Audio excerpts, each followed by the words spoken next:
teman-teman semua, kerja-kerja kebaikan yang kita usahakan hari-hari dan di majelis ini juga adalah kerja bareng-bareng. Maka karena kerja ini kerja bareng-bareng, tidak ada yang tidak penting dari anggotanya.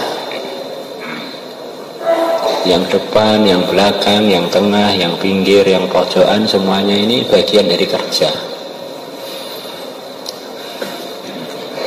Bahkan kita ini harus punya satu pemahaman, bahkan keyakinan, semua orang iman walaupun tidak seprogram dengan kita, itu adalah bagian yang menguatkan program kita. Karena beliau-beliaunya bahwa la ilaha illallah itu berkahnya merata ke seluruh dunia, sampai orang-orang yang belum iman pun dapat berkahnya, sampai hewan-hewan pun dapat berkahnya, sampai benda-benda mati pun dapat berkahnya. Maka kita ini kerja-kerja agama dengan keyakinan yang sudah ikut dengan kita itu tim kita, yang belum ikut itu semuanya nggak ada yang nggak manfaati kita. Orang itu belum sampai hakikatnya iman sebelum perasaannya dikendalikan oleh imannya. Jadi antara iman begitu itu. Berkahnya satu orang beriman menahan kiamat dari dunia ini. Menahan kiamat itu maknanya luas.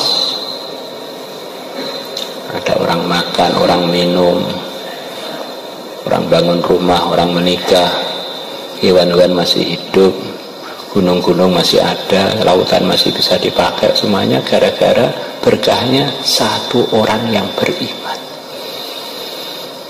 Maka kalau kita ini kerja ini sikapnya begitu dengan hamba-hamba Allah yang beriman, ya akhirnya kita ini nggak pernah merasa kesepian. Kuwabeh koncoku walaupun gung jadi satu tim, konco kabeh.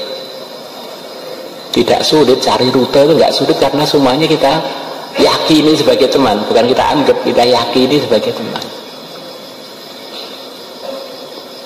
Teman-teman semua, Nabi dengan para sahabat bergerak kemana-mana. Sebagian orang sudah dengar gerakan-gerakan Nabi dan sahabat di sana, di Yaman sana.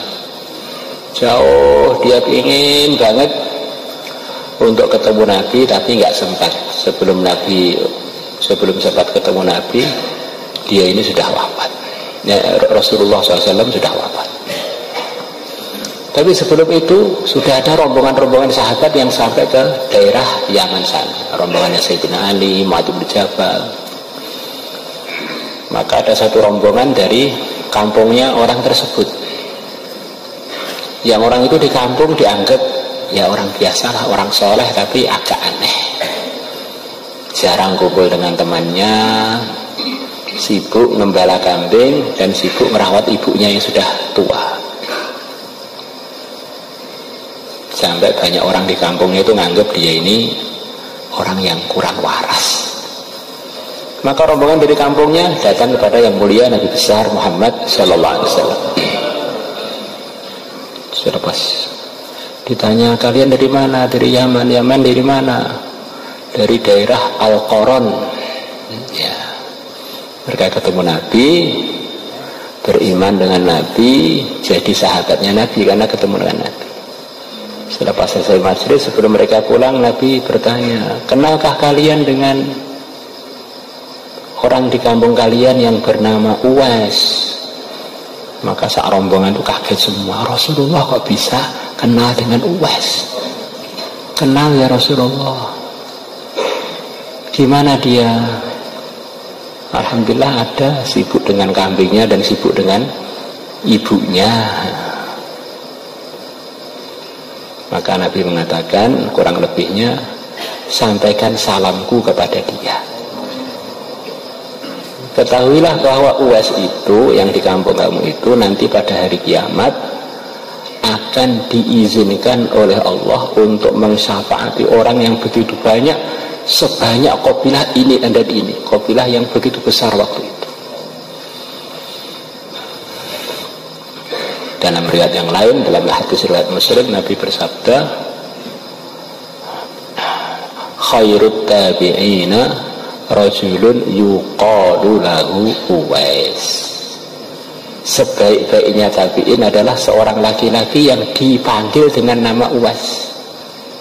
Maka banyak ulama berpendapat bahwa tabi'in terbaik, orang terbaik selepas sahabat ya Uwais itu, yang sepertinya nggak ikut istimai sepertinya itu.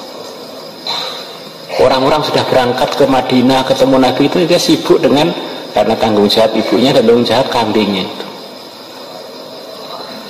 Maka kita ini nggak tahu siapa yang maful, siapa itu nggak tahu, saya gitu ya.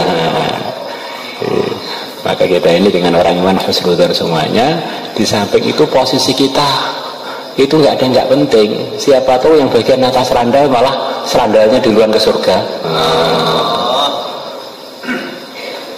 Jadi yang mulai dari yang atas randal sampai yang imam itu nggak ada yang nggak penting. Mulai dari taskil, bagian bayan, bagian itu. Kadang orang itu pengen bayan, ngapain bayan segala, malah nanti kalau keliru nyebar kemana-mana. Bagian mendengar kan enak, hisapnya ringan. Jadi kalau orang tuh pikirnya ridhonya Allah tuh posisi mana aja asalkan diridhoi Allah tuh enak.